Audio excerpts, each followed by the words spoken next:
Hey guys, welcome. So just jumping on here for another update. I know these are all just updates, just life updates. But I did say in the last video that I wanted to, sorry, the camera's shaking, my hands are a little shaky. But I did wanted to introduce you to the new birds that I got on Sunday, but also got a few new birds today as well. I just I can't help myself. Every time I go to the feed store for something, I have to come out with birds of some sort.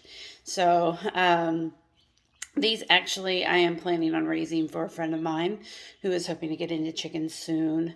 And with everything that's going on with there was um, an aviary that supplied eggs for one of the big hatcheries that had to cull all of their birds.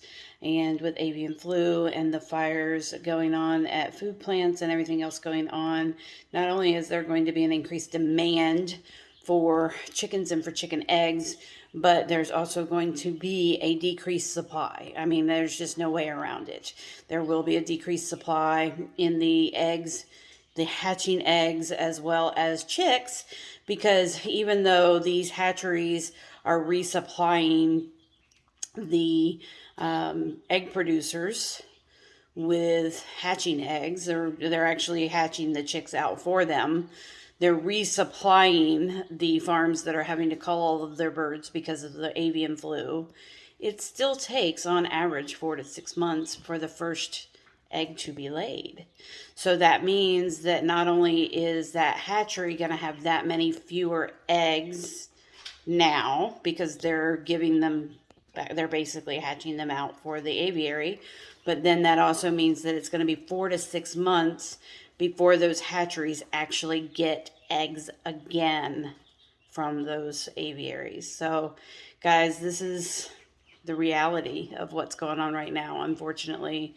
And one of the reasons why, I personally feel such an urgency. I've always wanted birds. I've always wanted chickens for as long as I can remember. I actually remember I think I was a teenager and going to my grandmother and grandfather's town where they had moved to, and there were just chickens running around in one of the neighbor's yard. And that was the first time I'd ever seen live chickens. Literally, that was the first time I'd ever seen them in person that I could remember. And I was running around with my little disposable camera and just taking pictures of them. And all my family was laughing at me.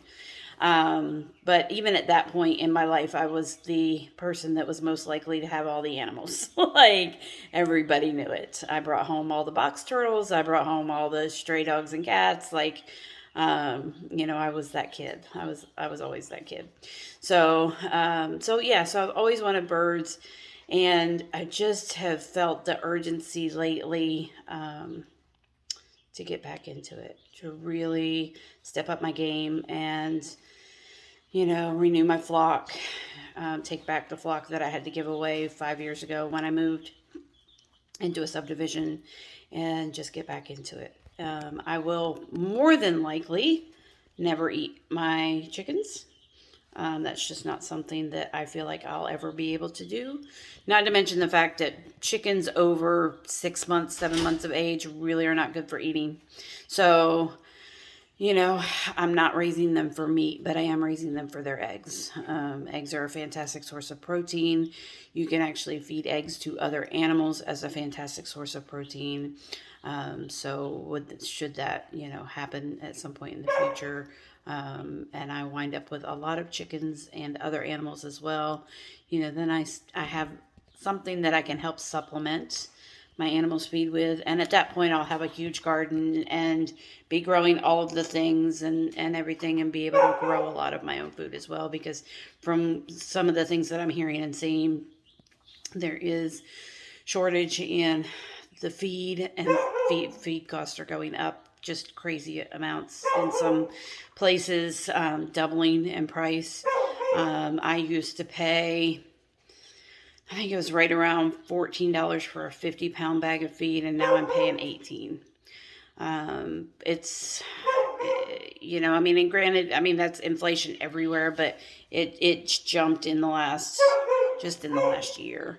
it's jumped, and it's just gonna keep going up. So, you know, everything that I can do to provide my own food, you know, I'll do it as much as I can. But anyway, so moving on to what this video is really all about, let me introduce you to the new girl. So guys, when I was in Tractor Supply the other day, they had tiny little ducklings. And so I believe the yellow one is probably a Peking. And then the brown and black ones, I believe those are some type of runner. The one that's standing tall, probably like an Indian runner of some sort. And then there is this little one. I don't know if you can see. Hopefully she has a little tuft of feathers on top of her head. It's just fluff right now. She will be a crested. And the cresteds are absolutely gorgeous. They're pretty big birds overall, and they're absolutely gorgeous. They look like they have a pom-pom stitched to the top of their head, which is absolutely hilarious, and I love it. And then went to the farm supply store today to pick up more feed, and of course they still had a batch of chicks that were only a couple of days old. And like I said, my friend Krista is wanting to get into chickens as well. And I had told her if the feed store had any chicks that I would pick them up for her. And I'll raise them out till they're about 6 to 8 to 10 weeks old. And then she can take over from there once she has her coop built. But got a little bit of a variety. There's some... Oh, I can't even remember what she told me. Golden Comets. There's some Americanas, and I don't remember what the other ones are. So just a bunch of mixed birds. Now I will tell you, these ducks were the same size as the chicks when I first got them, so they've almost doubled in size just in the last couple of days. So they are growing fast.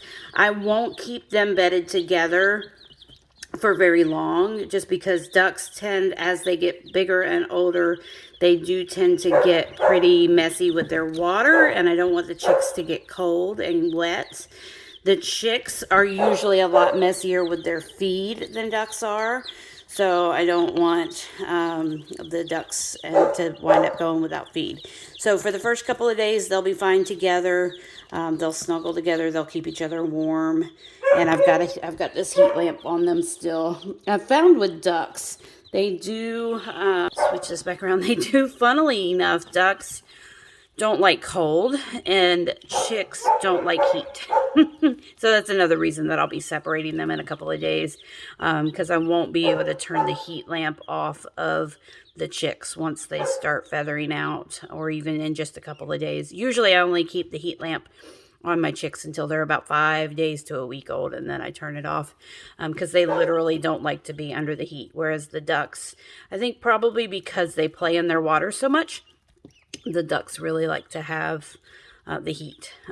So, you know, I'll keep a heat lamp on the ducks until I start noticing the feathers coming out in them. With the chicks, like I said, in a couple more days, I'll be turning that heat lamp off. So, yeah, we'll see how that goes and what we need to do. But so far everybody seems to be pretty happy. When I put the chicks in here about 15-20 minutes ago, the ducks ran right up to them to see who they were, what they were, and greeted them, and now they're all just kind of running around together. Hopefully nobody's going to trample anybody. I think this little one's just a little tired from her journey today. She perks up every now and again, starts running around. She probably got a little bit cold in the car on the ride over. So, yeah, it's been kind of a long day for her.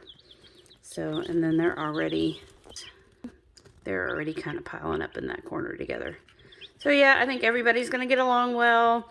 And, yeah, if you want to drop some name suggestions in for the chicks, Krista and her boys will be looking for names.